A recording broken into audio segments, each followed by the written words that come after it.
मुंबईच्या बांद्र्याचा sixer king helicopter boy Shreyas Kadam मैदानात येण्याची वेळ झाली आहे. हे मैदान त्यांनी या अगोदर देखील गाजवलंय. पाहूया आज भारतीय टेनिस क्रिकेट मधील पॉवर हिटर म्हणून देखील त्यांची ओळख आहे. श्रेयस मैदानाच्या आतमध्ये आले.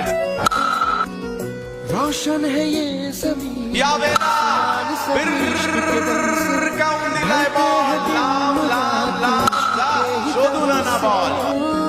खुशी के बेशुमार बेहिसाब से सिक्के श्रेयस कदम पुन्हा एकदा गगनाला गवसणी घालणार आहे. गगनचुंबी गगनभेदी षटकार श्रेयस कदमच्या बॅट. खुदा अब न होना जुदा कर दे करम के दिल